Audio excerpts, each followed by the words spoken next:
আমি বাংলাদেশ জামাত ইসলামের সঙ্গে কিভাবে আসলাম, কিভাবে ইসলামী আন্দোলনের দাওয়াতের কর্মী হয়ে গেলাম, এটার একটা ইতিহাস শোনাচ্ছি আপনাকে সামান্য করে। সাতকানিয়ার কিছু ভাই বোনেরা আছে, আমার কিছু ভাই আছে, বিশেষ করে সাতকানিয়ার একজন মানুষ আছে শিল্পী এস.এম. জসিম, অনেকে চিনেন, বিভিন্ন মাধ্যমে তিনি ইসলামী সঙ্গীত পরিবেশন করেন। শিল্পী এস.এম. জসিম আছে, মাওলানা মুহসিন বিন রফিক আছে, এমন কিছু ভাইদের দাওয়াতের মাধ্যমে বাংলাদেশ জামাত ইসলামের কর্মী হয়েছিলেন। এর আগে আমি বাংলাদেশ জামাত ইসলামী যারা করতো তাদেরকে রক্কাটা শিবির বলতাম, রক্কাটা জামাত বলতাম। এটা কেন বলছি, একটা শিক্ষা দিব আপনাদেরকে। তাদেরকে রক্কাটা শিবির এবং রক্কাটা জামাত হিসেবে আমি চিনি, কিন্তু তাদের সঙ্গে যখন উঠা বসা শুরু করলাম, বিশেষ করে শিল্পী এস.এম. জসিম, যার মাধ্যমে আমার এই সংগঠনের সাথে জড়িত হওয়া বেশি, তো ওনার সঙ্গে যখন উঠা বসা করতে লাগলাম, আস্তে আস্তে সাতকানিয়ার অনেক মানুষ আমার সঙ্গে পরিচিত হতে লাগলো। যে মানুষগুলো ইউনিভার্সিটিতে পড়ে, যে মানুষগুলো বিশ্ববিদ্যালয়ে পড়ে, কলেজে পড়ে, স্কুলে পড়ে, তাদের সঙ্গে যখন চায়ের টেবিলে বসি, তাদের সঙ্গে যখন গল্প গুজবে বসি, দেখা যাচ্ছে তারা কথাই কথাই হাদিসের ইবারত করে, কথাই কথাই কোরআনের আয়াত পড়ে।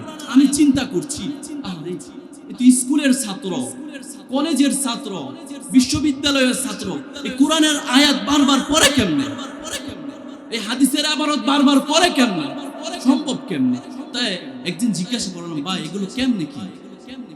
কথাই কথাই কোরআনের আয়াত, কথাই কথাই হাদিসের ইবারত কেমনে কি? বলে, ভাই আমরা বাংলাদেশ ইসলামী ছাত্র শিবিরের সঙ্গী, তাদের সঙ্গে কাজ করছি, তারাই আমাকে এই যোগ্যতাটা তৈরি করে দিয়েছে। অবাক হওয়ার কথা না? যেগুলো আলেমদের কাজ, যেগুলো আলেমরা করে, এগুলো আমার ভাইরাও করছে। আল্লাহ তাআলা এই ভাইগুলোকে কবুল করেন, পড়েন আমিন। এই ভাইগুলোর অবদান কখনো বলতে পারবে না এই বাংলার জমিনের মানুষ।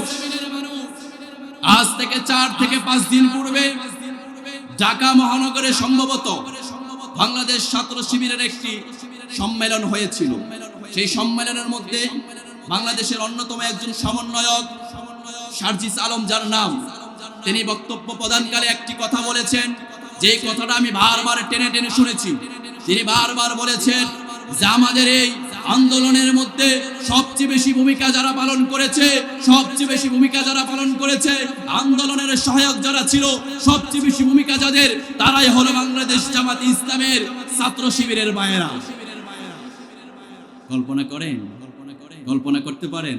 আমার ভাইগুলো মাজলুম হওয়ার পরেও পিছু পা হয় নাই, কারণ দুনিয়ার কোন সম্মানের জন্য, বাহাদুরির জন্য, পদের জন্য তারা ইসলামী ছাত্র শিবিরের সঙ্গে যোগদান করে না।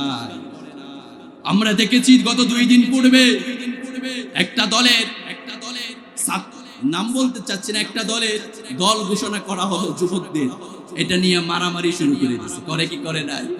আর আমার নিজের চোখের দেখা, বাংলাদেশ ছাত্র শিবিরের একজন ভাইকে যখন দায়িত্ব দেওয়া হলো, মাথাটা নিচুর দিকে দিয়ে কান্নারত অবস্থায় দায়িত্ব নিয়েছে, কারণ সে জানে এটা দুনিয়ার কোন দায়িত্ব নয়, পরকালের দায়িত্ব।